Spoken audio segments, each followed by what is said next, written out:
Hi everybody, this is Derek from Pacific Coast Auto, and today we're looking at a 2001 Toyota Land Cruiser Prado.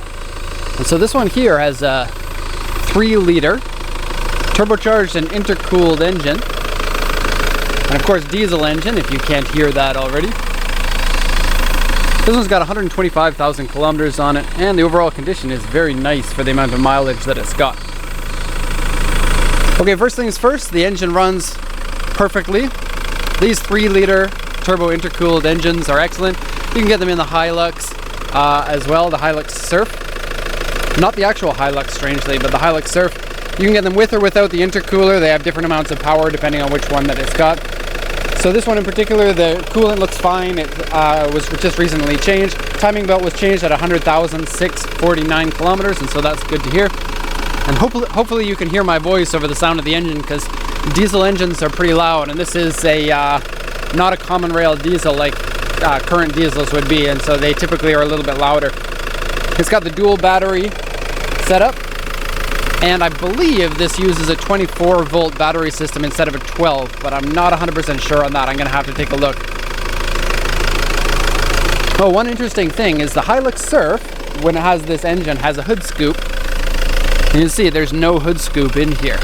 Now, if you look here, here's the intercooler, right? And it's got a scoop here, but the intake for the scoop is here. And so what happens is it comes in here, the air comes up through this ducting and then through the top mount. So I guess a little bit not as manly as having a full hood scoop, but it's a good system, I think. I'm gonna put the camera down so I can lower the hood because it's a tall vehicle and I can't do it one-handed, so just give me a sec.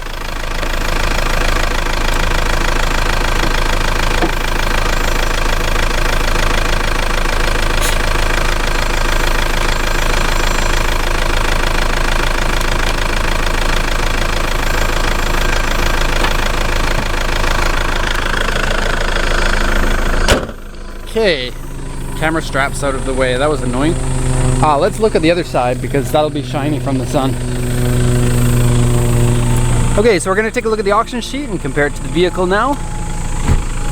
And so this one here is bought from auction, 125,755 kilometers, 2001 September Land Cruiser Prado. Now the Prado is kind of like a baby brother to the Land Cruiser.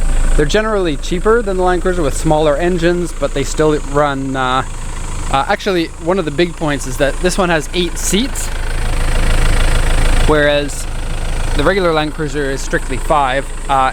8 for the gasolina, the 100 series, pardon me.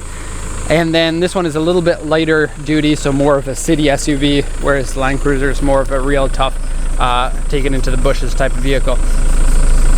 Okay, so 3000cc diesel engine, 8-seater. It's got the power, whatever you need. This one here's got a sunroof. Let's take a peek up here. Okay, it's got a couple of scratches on the roof and a couple of scratches on the right hand side.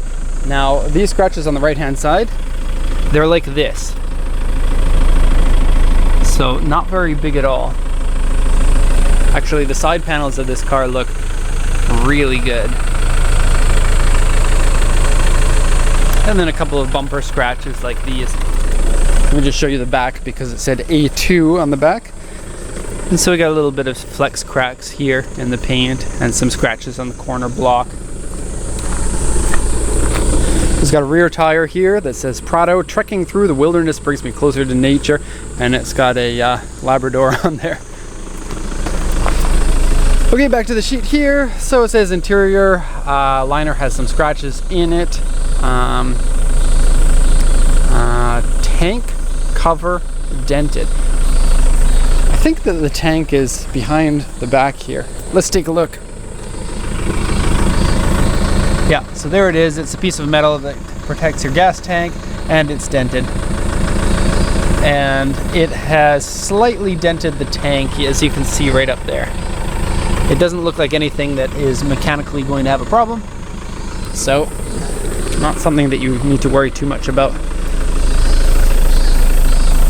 Okay, now this one also says it's a no-claim vehicle, so if you have a problem then the auction won't do anything. That's standard for some auctions. This one here is a smaller auction. And windshield rock chips, wheels scratched.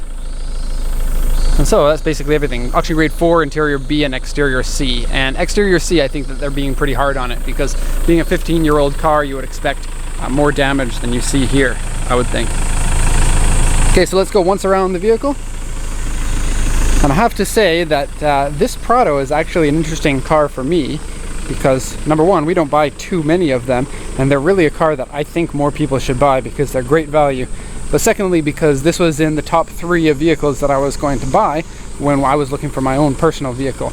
I needed something with at least 7 seats, and because I've got too many kids. And this one kind of fits the bill. Now the reason why I didn't pick this one over the Honda van that I got is because of access to the rear seat and the small rear seats that these have, especially compared to an American vehicle standard. And so getting into the rear seat for this, you have to fold all of the seats in the middle, which was the deal breaker for me because I couldn't put a car seat in the middle seat then because of that. Okay, love the look of these. They're fairly modern for the age. Got a cool little mirror here this is a double mirror, as you can see there. One for checking your distance from a wall here, and one for checking your distance from a wall here, or a car or whatever it may be. Chrome mirror covers. It's got this cool little mirror here. The Hilux Surf of this generation actually has a rear spoiler with an electronic mirror that flips down and goes back into the spoiler. It's really cool. Okay, we're gonna go take a look at the interior of it. So first things first, go into the front. The general feeling of the interior is good and tidy, but like most vehicles that are bought from auction, it's going to need to be cleaned. Center console here. The AC is nice and strong, which is good because it's really hot out today. It's got this. This is one of the coolest things ever. It lets you know how steep the incline is in front of you through sensors. Really neat. This one here is how much you're tilted, and here's a compass. So that's cool. Note, a correct inclination can be read only when you stop the vehicle on a slope of 30 degrees or less, apparently. Aftermarket Navi in here. Cool little dial that I don't know what it does. Is that a clock? I don't know. If it is, it says it's 20 past 10. Has been smoked in, but the interior doesn't smell like cigarettes. And here's the answer to the question. It is a 12 volt, so cool, look at that. So I was wrong. The old Land Cruisers used to use 24s, but I guess they got with the times finally with this one. Okay, steering wheel doesn't have very much wear. Sunroof works. Fairly decent sized sunroof. The interior is quite versatile with these, and so the way that it works is this seat here flips down onto here, and the whole seat rolls forward so that this whole seat can be right flush against here. Now I can do it, but because doing it one-handed is really difficult, I'm not going to do it on the video here, so pardon me. Rear heat.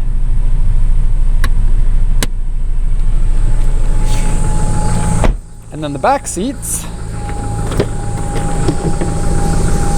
Now you don't get a lot of room here in the back until the seats are moved, but these ones here fold down flat like that, and then the whole seat folds up against the window.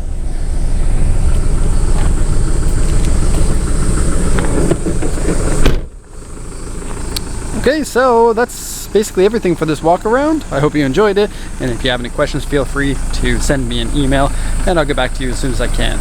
So thank you very much for watching, and have a nice day.